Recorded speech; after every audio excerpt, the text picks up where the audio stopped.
திமுகவினுடைய தேர்தல் அறிக்கை மத்திய அரசாங்கத்தினுடைய திட்டங்களின் நகலா அப்படின்னு சொல்லிட்டு தமிழிசை சவுந்தரராஜன் கேட்டிருக்காங்க. நான் நந்தகுமார் பேசுனதுலேருந்து வைக்கிறேன் சார். 1947 இந்தியா சுதந்திரம் வாங்கிய பிறகு 2014 அந்த ஏப்ரல் மாதத்தினுடைய இறுதியில் மன்மோகன் சிங் அரசாங்கத்தினுடைய ஆட்சி சென்று நரேந்திர மோடியினுடைய அரசாங்கம் அமையக்கூடிய காலகட்டத்தில் வரை ஃபினான்ஸ் மினிஸ்ட்ரியில் நான் ஆர்டிஐ ஃபைல் பண்ணி எந்தெந்த நாடுகளில் எவ்வளவு கடனை இந்திய அரசு வாங்கியிருக்கு அப்படின்ட்டு டேட்டா பேஸ் நான் வாங்கி வச்சிருக்கிறேன் சார். 58 லட்சம் கோடி ரூபாய் கடன், 58 லட்சம் கோடி ரூபாய் கடன் 2014 மே மாதம் வரை இருந்தது. அது இந்த பட்ஜெட் இப்போ இவங்க தாக்கல் பண்ண போது அது கிட்டத்தட்ட 200 லட்சம் கோடியாக மாறிடுச்சு. இன்னைக்கு நந்தகுமார் பேசும்போது சொன்னார், நம்மளோட மூக்குக்கு மேலே இன்னும் தண்ணி போகலை, மூக்குக்கு கீழே இருக்கு அப்படிங்கிறதுக்காக நாம் ஆபத்து இல்லாமல் இருக்கிறோம் அப்படின்ட்டு அது அர்த்தம் கிடையாது அப்படிங்கிற மாதிரி. சார், இந்த கடன் அளவு காரணம் காட்டி அரசு ஒரு ஒரு ஒரு கவர்மெண்ட் இவங்க ஒரு 50 ஆண்டுகளாக இந்த திராவிடன் கட்சிகள் தமிழ்நாட்டை ஆட்சி பண்ணிட்டு இருக்காங்க. இன்னைக்கு இந்த டிஎம்கேனுடைய இந்த மேனிஃபெஸ்டோவில் இவங்க சொல்லியிருக்கிறது 8ஆம் வகுப்பு வரை நாங்கள் காலை உணவு திட்டத்தை விரிவுபடுத்த போகிறோம்னு சொல்லியிருக்கிறது. நீங்கள் ஒரு எஜுகேஷனலிஸ்ட்டு எக்கனாமிஸ்ட்டுங்கிறதுனால நான் இதை கம்பேர் பண்ணி நான் உங்ககிட்ட கேட்குறேன் சார். அப்புறம் புதுமை பெண் தமிழ் புதல்வன் திட்டத்துக்கு மாதம் வழங்கக்கூடிய 1000 ரூபாயை இனி 1500 உயர்த்த போகிறோம் அப்படின்ட்டு சொல்லி இருக்கக்கூடியது. இந்த 2 திட்டம் சம்பந்தமாக சார் இதுவும் கடன் தான் சார். அப்புறம் அந்த உரிமை தொகையை 2000 ரூபாயை சேர்த்து கொடுக்க போகிறேன்னு சொல்கிறாங்க. இந்த மாநில அரசாங்கத்தினுடைய கடனை மையப்படுத்தி இந்த மாதிரிலாம் நீங்கள் கொடுத்தீங்க அப்படின்னா, இதை நீங்கள் இம்ப்ளிமெண்ட் பண்ணிங்கன்னா அடுத்த 5 ஆண்டுகளுக்கு நீங்கள் கிட்டத்தட்ட ஒரு 6 லட்சம் கோடி கடன் வாங்கணும். அது பெரிய ஆபத்து, இந்த ஸ்டேட்டே திவாலாகி போயிடும், ஸ்ரீலங்காவை போல் தமிழ்நாடு மாறிடும், இப்படியெல்லாம் கூட கடந்த காலங்களில் டயலாக்லாம் அடித்தாங்க. இந்த அறிக்கை சார் இப்படி எழுந்திருக்கக்கூடிய விமர்சனங்கள் சார், எனக்கு இந்த 2க்கும் எனக்கு கொஞ்சம் விளக்கம் கொடுங்களேன் ப்ளீஸ். முதல்ல எல்லோருக்கும் என்னுடைய வணக்கம். இன்ஃபேக்ட் இந்த திராவிட முன்னேற்ற கழகத்தினுடைய மேனிஃபெஸ்டோ வந்த பிறகு, எலெக்ஷன் மேனிஃபெஸ்டோ வந்த பிறகு உயர் திரு மணிகண்டன், சேலம் மணிகண்டன் அவர்கள் உங்களுடைய தொலைக்காட்சியில் 2 நாளைக்கு முன்னாடி சொன்னார், மிஸ்டர் ராமசுப்ரமணியன் நீ கட்டாயம் கூப்பிடணும், என்னையும் கட்டாயமாக கூப்பிடணும், அவரோட நான் பேசணும் அப்படிங்கிற மாதிரி சொன்னார். நான் இன்னைக்கு அதை அக்செப்ட் பண்ணிட்டு நான் இன்னைக்கு வந்துட்டேன். ஆனால் திரு மணிகண்டன் அவர்கள் வர இயலவில்லை என்று தோன்றுகிறது. அதனால ஒன்றும் தவறு இல்லை. போட்டி சபாவா நடத்திட்டு இருக்கிறோம் இல்ல சார், அவர் அன்னைக்கு திருப்பி 3-4 தடவை அவர் வேற சேனல்ல புக் பண்ணிட்டாங்க. நாங்களும் அவரை இன்னைக்கு நாங்க ஃபிக்ஸ் பண்ணல. நாங்க ஏடிஎம்கேயோட அபிஷியல் ஸ்போக்ஸ் பர்சன் எங்களுக்கு வேணும், அபிஷியலா கூப்பிட்டோம். அதெல்லாம் ஒன்றும் ஒரு ப்ராப்ளமும் கிடையாது. எனக்கு நண்பர் தான், அதனால ஒன்றும் பிரச்சனையே கிடையாது. இன்ஃபேக்ட் எனக்கு மிக மகிழ்ச்சியாக இந்த எலெக்ஷன் மேனிஃபெஸ்டோ இருக்கின்றது சார். நீங்க 2 இஷ்யூ பத்தி கேட்டீங்க. ஒன்று எஜுகேஷன், அதாவது சம்பந்தப்பட்ட அந்த காலை உணவு திட்டம், அதை பத்தி சொன்னீங்க. அப்புறம் அந்த கல்லூரியில் சேருகின்ற பெண்கள் மாணவர்கள் அவர்களுக்கெல்லாம் 1500 ரூபா மாசம் கொடுக்கறது அப்படிங்கிறதெல்லாம் in fact hats off to DMK. அதாவது பிரில்லியன்ஸ், அவங்களுடைய பிரில்லியன்ஸை காமிக்கிறது என்று தான் நான் கருதுகிறேன். அவங்க நான் எல்லாருமே எதிர்பார்த்தது என்னன்னா, இவங்க ஃப்ரிட்ஜு கொடுக்குறேன்னு சொன்னாங்கன்னா அவங்களும் ஃப்ரிட்ஜு கொடுப்பேன் அப்படிங்கிற மாதிரி எது ஒன்றும் ஏட்டிக்கு போட்டியா சொல்லுவாங்க. அப்படி சொன்னா நான் டெஃபினட்டா அதை எதிர்ப்பேன் என்று 2 நாள் முன்னாடி நான் சொன்னேன். ஆனா டிஎம்கே ரொம்ப கிளவரா, ரொம்ப சாதுரியமாக இதை ஹேண்டில் பண்ணிருக்காங்க நான் நம்புறேன். ஏன்னா கூப்பனா மாத்திட்டாங்க சார். மேக்ஸ் ஷோரூம்ல கொடுக்குற மாதிரி, மேக்ஸ் ட்ரெண்ட்ஸ்ல எல்லாம் கொடுப்பாங்கல்ல கூப்பனே, அந்த மாதிரி அந்த மாதிரி பண்ணினாங்கன்னா அது அதாவது எந்த அளவிற்கு மக்களை அவர்கள்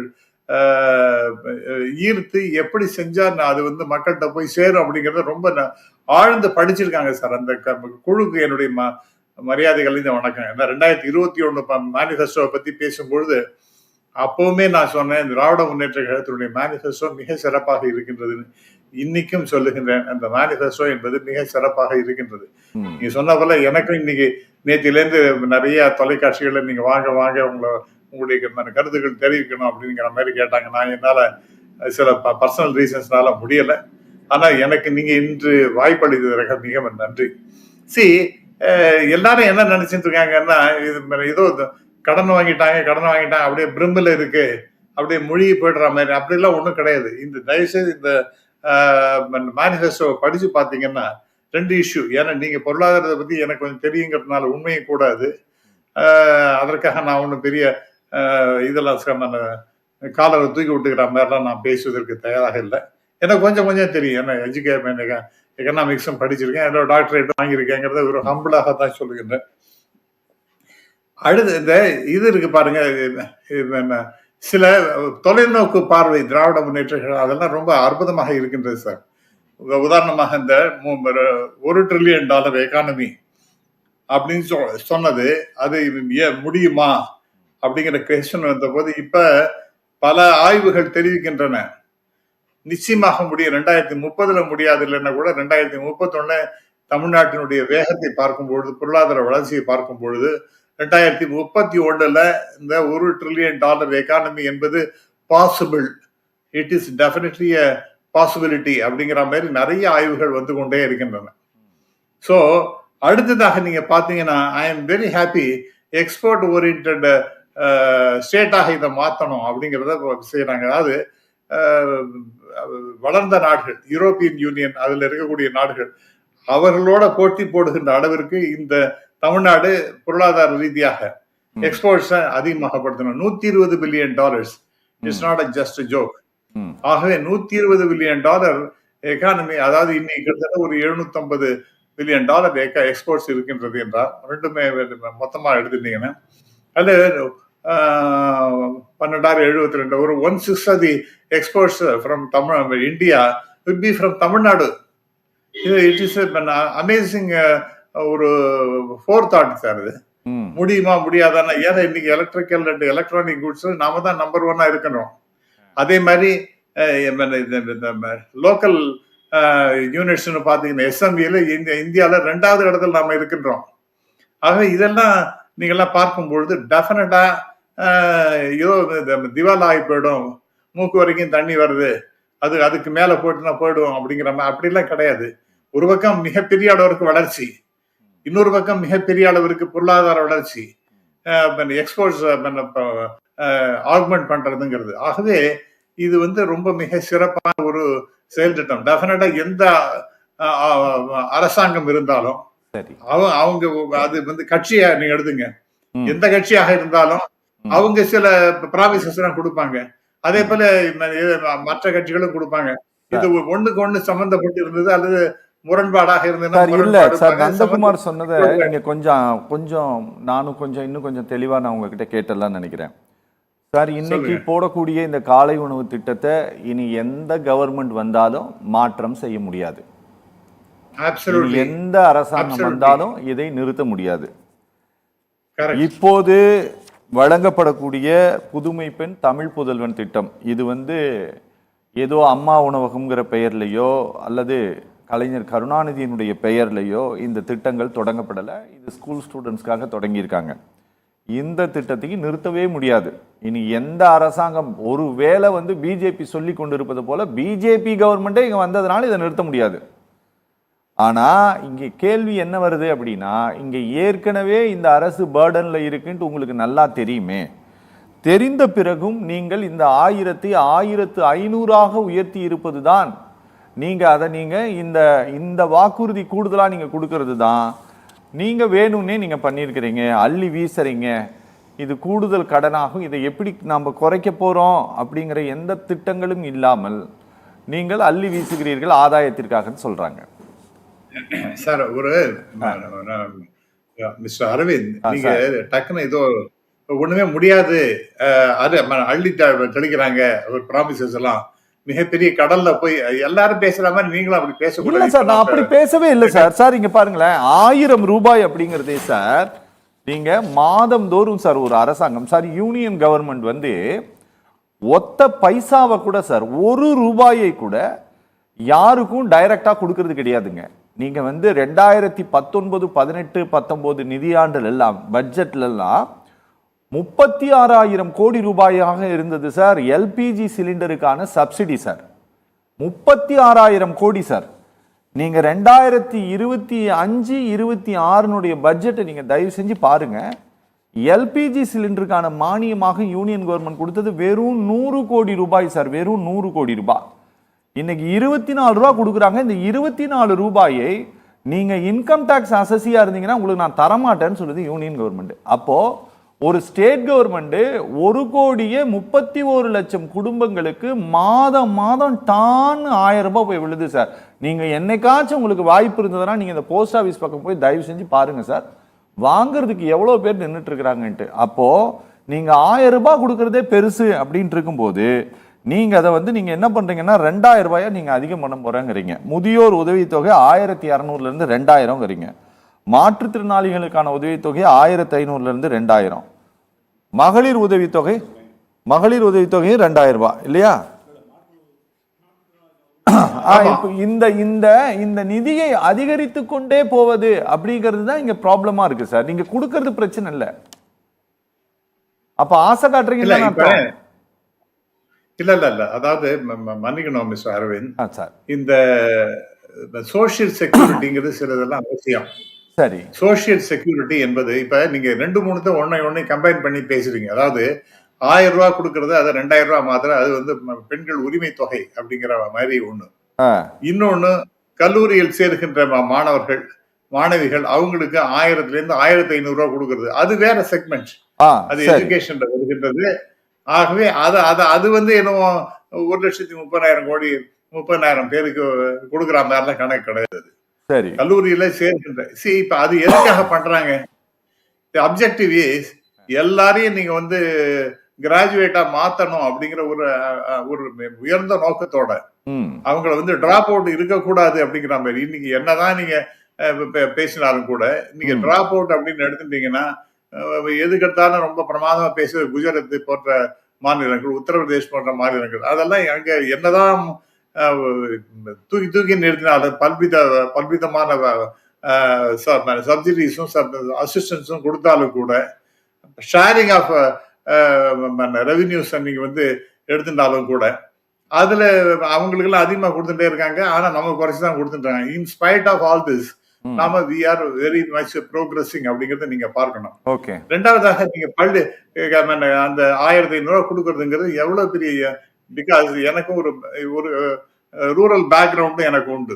இங்க நான் ஏதோ சிட்டில இருந்தாலும் கூட அந்த குழந்தைகள்லாம் இப்ப எவ்வளவு பேர் என்னுடைய கிராமத்து பகுதியில் இருக்கக்கூடிய குழந்தைகள்லாம் இன்னைக்கு கல்லூரியில போய் சேர்க்கின்றார். அவங்க எல்லாம் கல்லூரி பக்கமே போக மாட்டாங்க. அவங்களுக்கு எல்லாம் இன்னைக்கு கல்லூரி போக பெண்களாக இருக்கட்டும் ஆண்களாக இருக்கட்டும், இந்த கவர்மெண்ட் ஸ்கூல் பெண்கள் ஆண்கள் இவங்க எல்லாம் கல்லூரி பக்கம் போறாங்கன்னா அதற்கு காரணம் இதுதான். இன்னைக்கு இன்ஃப்ளேஷன் பத்தி நாம பேசி, உங்க ஊரு பூங்குளத்திலயும் பயனாளிகள் இருக்கிறாங்களா சார்? தாராளமா இருக்காங்க. அதனாலதான் நான் பேரை சொல்ல நீங்க தேங்க்ஸ், என்னுடைய கிராமத்து பேர் எனக்கு ஞாபகம் இருக்கு சார். மிக்க நன்றி. அதனால அந்த கிராமத்து பக்கம் கோயில் இதுக்கே போக மாட்டாங்க சார், கல்லூரிக்கே போக மாட்டாங்க சார். சரி, எவ்வளவு பேரு போயிட்டு இருக்காங்கிறது எனக்கு மிக மகிழ்ச்சியை தருகின்றது. சரி, ஆகவே நீங்க எஜுகேஷன் நீங்க கொடுக்கறது it is an investment sir. தயவுசெய்து எஜுகேஷனுக்காக நீங்க கொடுக்கக்கூடிய உதவி என்பது it is a very big investment for the future of the state. Okay, ஆகவே அதை நான் வந்து எந்த விதத்திலையும் குறை சொல்ல மாட்டேன். Okay sir. அதே போல நீங்க தொழில் வளர்ச்சின்னு எடுத்துட்டீங்கன்னா நம்ம முன்னாடி சொன்னப்போ $120 பில்லியன் இலக்காக வைத்துக் கொண்டு அதை நோக்கி இந்த அரசாங்கம் செயல்படுகின்றது அப்படிங்கிறத பார்க்கும் பொழுதும், அதே மாதிரி எஸ்எம்இ செக்டார் அது வந்து தமிழ்நாடு 2வது நிலையில இருக்கின்றது என்பதை பார்க்கும் பொழுதும் I think it is something amazing. அதாவது ரொம்ப ரொம்ப ஃபியூச்சரிஸ்டிக்காக இந்த அரசாங்கம் திங்க் பண்றது. அதாவது திராவிட முன்னேற்ற கழகத்தினுடைய அந்த கட்சியினுடைய உயர்மட்ட குழு அவங்க தான் இந்த டீடைல்ஸ் கலெக்ட் பண்ணி அவங்க கொண்டு வந்து கொடுத்துருக்காங்க. ஓகே அது ரொம்ப பிரமாதம். அதே ஓகே மாதிரி சார். நீங்க ஒரே ஒரு செகண்ட் ப்ளீஸ் சார். ஒன்னே நான் முடிச்சுடுறேன்னா ஆ முடிச்சிடுறேன். இந்த ம் கூப்பன் கொடுக்கறதுங்கிறது நீங்க ஃப்ரிட்ஜ் கொடுக்கலாம், அல்லது மிக்ஸி கொடுக்கலாம், அல்லது கிரைண்டர் கொடுக்கலாம், அதெல்லாம் கொடுக்கலாம், அதெல்லாம் ரைட்டு. ஆனா இவங்க கூப்பன் கொடுக்குறேன்னா அதை வந்து நீ குறை சொன்னா என்ன அர்த்தம்? In fact this is the best. நான் இந்த மாதிரி ஒரு சொல்யூஷன் கொடுப்பாங்கன்னு நான் சத்தியமா நினைக்கவே இல்லை. ஓ it is a brilliant idea. Hats off to EPS தான் DMK. சொல்லியிருக்காரு சார், இந்த கூப்பன் கொடுத்து கமிஷன் அடிக்க போறாங்கன்ட்டு. யார் பண்ணாங்க முடியும் சார்? சாதாரண சின்ன கடைகள்ல போய் நீங்க வந்து கமிஷன் அடிப்பாங்க? சரி என்ன சரி பேசுறீங்க? சரிங்க இன்ஃபேக்ட் சார். சரி அது வந்து டிரான்ஸ்பரன்சிய நிச்சயமாக உறுதி செய்யப்படுகின்ற ஒரு திட்டம் அது. Okay sir. நம்ம ஓகே சின்ன ஓகே கடைகள் பேசலாம் போய் சார். வாங்கிங்க. அதனால ஓகே டிரான்ஸ்பரன்சிய என்ஷூர் பண்ணக்கூடிய ஒரு திட்டம். ஓ ஆகவே இந்த ஐடியா எல்லாம் நீங்க பார்க்கும் பொழுது ஓகே இந்த அரசாங்கம் சொல்ல மாட்டேன், திராவிட முன்னேற்ற கழகம் ரொம்ப தீர்க்காலோசனை பண்ணி தான் இந்த மேனிஃபெஸ்டோ கொடுத்திருக்காங்கன்னு மகிழ்ச்சியோட நான் தெரிவிச்சுக்கிறேன். Okay sir. ஓகே சார், இது எலெக்ஷன் டைம் சார். நந்தகுமார் சொல்லி இருக்கக்கூடிய இந்த விஷயங்கள் தேர்தல் களத்தில் பேசப்படாமல் இல்லை.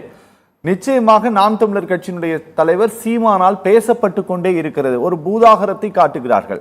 இப்ப நந்தகுமார் பேசிட்டு இருக்கும்போது கூட சொல்றாரு, நீங்க ஒரு பெரிய புரட்சி ஏற்பட்டது ஸ்ரீலங்காவில், அப்ப ஜனங்கள் எல்லாம் இதை தான் கேட்டாங்க, உங்களை நாங்களா கேட்டோம்னு சொல்லிட்டு. அதனால இவ்வளவு இந்த வாக்குறுதிகளின் மூலமாக இவ்வளவு உங்களுக்கு தரேன்னு சொல்வதின் மூலமாக ஒரு நாள் நீங்க கொதித்தெழுந்து நீங்க வந்து இந்த ஆட்சியாளர்களுக்கு எதிராக வீதிக்கு வந்து விடுவீங்க அப்படிங்கிற மாதிரியான இந்த டோன் இருக்குல்ல சார், இது வந்து களத்தில் பேசப்படாமல் இல்லை, பேசப்படுகிறது. ஒரு அரசியல் கட்சியால் பேசப்பட்டு கொண்டுதான் இருக்கிறது. அந்த யோசிக்கிற இடத்துக்கு ஜனங்க வந்துட்டாங்களா சார்? ராமசுப்ரமணியம் சார். இப்ப ஒரு விஷயத்த நான் சொல்றேன். இது வெறும்னா இலவசத்தை ஒண்டி மென்ஷன் பண்ணியிருந்தாங்கன்னா definitely I would also come down very heavily upon DMK and DMK government. Okay அப்படி அல்ல. ஏன்னா இது வந்து பல்வேறு விதத்துல எப்படி எக்கானமியை இம்ப்ரூவ் பண்றது அப்படிங்கறத பத்தி பேசி கொண்டிருக்கின்றோம். அப்புறம் இந்த 1000 ரூபாய் கொடுக்கறது அப்படிங்கறதுலாம் எல்லாருக்கும் அது அந்த பர் கேபிட்டா இன்கம் நண்பர் நந்தகுமார் பேசும்பொழுது பர் கேபிட்டா இன்கம் அது இல்ல ஒரு நிமிஷம், நான் ரொம்ப நேரம் எடுத்துக்கிறேன் சார். அது வந்து 3,60,000 அது வந்து எல்லாருக்கும் கொடுக்கறது அர்த்தம் கிடையாது.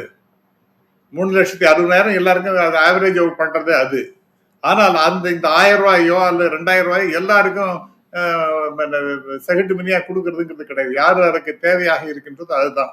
அப்புறம் அடுத்ததாக கடன் நீங்க பாத்தீங்கன்னா, நீங்க you take the case of USA, you take the case of Japan, you take the case of China.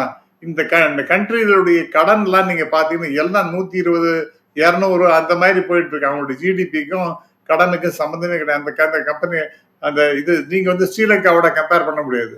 அங்க ஸ்ரீலங்கால நான் பலமுறை விஜயம் செய்துவேன். அதுவும் குறிப்பாக இந்த எக்கனாமிக் இஷ்யூஸை பத்தி நாங்க பல்வேறு ஆய்வுகளை நடத்தியவன் என்ற முறையில் நான் சொல்றேன். அங்கே ஆல்டர்னேட்டிவ் அரேஞ்ச்மெண்ட் எதுவுமே இல்லாம அவங்க பாட இலவசத்தை நிறைய கொடுத்தாங்க. அப்புறம் குறிப்பாக இந்த விவசாயத்துல நவீன விவசாயம் எல்லாம் வேண்டாம், பழைய விவசாயத்தை நான் பார்ப்போம் அப்படிங்கிற மாதிரி முட்டாள்தனமான முடிவுகள்லாம் எடுத்ததுனால்தான் அவ்வளவு பெரிய பிரச்சனைகள் அங்க வந்தது. ஏன்னா அங்க வேற எந்த பிசினஸும் கிடையாது அங்க.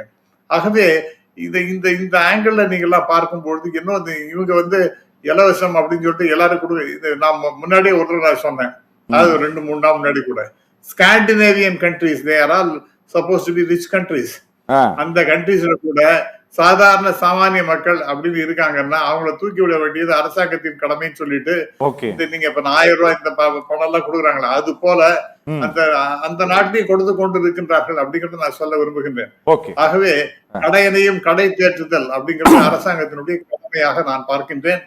அதே சமயத்துல இந்த அரசாங்கம் பல்வேறு திட்டங்களை சொல்லி இந்தந்த விதத்துல நாங்க ரெவென்யூ இன்க்ரீஸ் பண்ண போகின்றோம், இந்தந்த விதத்துல எங்களுடைய பொருளாதார மேம்பாடு இருக்க போகின்றது, ஃபியூச்சரிஸ்டிக் பிளான் இப்படி எல்லாம் இருக்க போகின்றது அப்படிங்கிறதையும் சொல்றாங்க பொழுது டெஃபினட்டா இது வந்து ரொம்ப பேலன்ஸ்ட் அப்ரோச்சாகத்தான் நான் பார்க்கின்றேன். அது வந்து பெரிய ஒன் சைடாவே நாம பேசுவது என்பது சரியாக இருக்கும் என்று எனக்கு தோணல. Okay sir. ஓகே.